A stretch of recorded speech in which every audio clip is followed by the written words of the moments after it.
ಜಾತ್ರೆಗೆ ಬಂದಿದ್ದೀವಿ. ಆಂಜನೇಯ ದರ್ಶನ ಮುಗಿತು, ಪ್ರಸಾದ ತಗೊಂಡ್ವಿ, ಒಂದ್ ರೌಂಡ್ ಎಲ್ಲ ಜಾತ್ರೆ ಸುತ್ತಾಕೊಂಡು ಹೋಗ್ತಾ ಇದ್ದೀವಿ. ಬಾಯ್.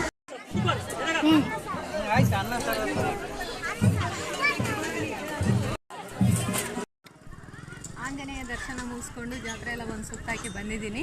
ಸಂಜೆ ರಸಮಂಜರಿ ಕಾರ್ಯಕ್ರಮ ಇದೆ, ಹಾಗೆ 9 ಗಂಟೆಗೆ ಭಜನಾ ಕಾರ್ಯಕ್ರಮ ಕೂಡ ಇದೆ. ಎಲ್ಲರೂ ತಪ್ಪದೇ ಬನ್ನಿ. ಸ್ಟೇಜ್ ಎಲ್ಲ ರೆಡಿಯಾಗಿದೆ. ಧನ್ಯವಾದಗಳು.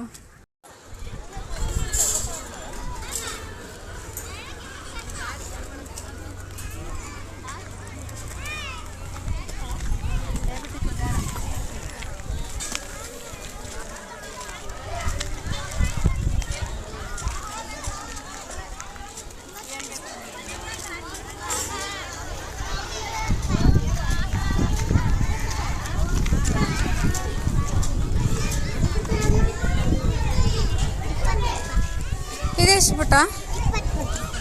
20 ರೂಪಾಯಾ?